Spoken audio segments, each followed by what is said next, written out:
Amerika Vyetnam urushidan beri bunday kalta yemagan. Isroil katta akasini aldadi. Eronning texnologiyasi xaloq.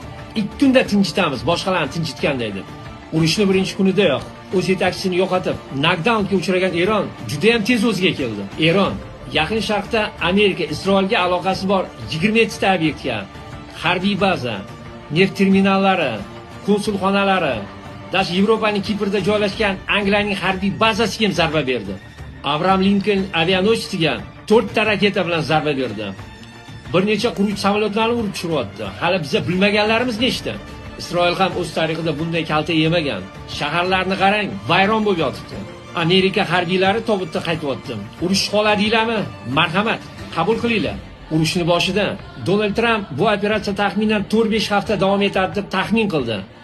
Bularni Foxga o'xshamadi. Urushning birinchi haftasiga Amerika Qo'shma Shtatlari 6 milliard dollar pul rasxod qildi. Shu o'rinda Eron yer osti harbiy qurol aslaha bazalarini birini ko'rsatib, Eron kamida 6 oylik urushga tayyorligini e'lon qildi.